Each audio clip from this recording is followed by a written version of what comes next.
చెప్పడానికే నీతులు కానీ పాటించడానికి కాదు అని నిరూపిస్తోంది ఒక చెరువు కబ్జా కథ.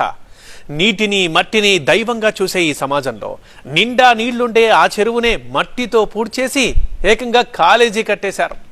ఈ స్టోరీ అంతా ఓల్డ్ సిటీలోని సల్కం చెరువు గురించే. లోకల్గా ఈ చెరువుని నూరన్ చెరువు అని పిలుస్తారు. బట్ గూగుల్ మ్యాప్లో కానీ అధికారుల డేటాలో కానీ ఈ చెరువుకున్న పేరు సల్కం చెరువు.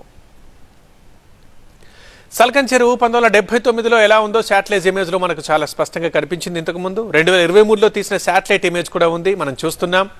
ఇక రెండు ఇమేజ్ల్ని పోల్చి చూస్తే సల్కం చెరువుని 70% కబ్జా చేసినట్లు చాలా స్పష్టంగా కనిపిస్తోంది. రికార్డుల ప్రకారం సల్కం చెరువు మొత్తం విస్తీర్ణం 0.37 చదరపు కిలోమీటర్లు. కానీ ఇప్పుడు ఎంత ఉందో తెలుసా? 0.11 చదరపు కిలోమీటర్లే. అంటే 0.25 చదరపు కిలోమీటర్ల చెరువుని అమాంతం మింగేశారు. 2016 నుంచి 2021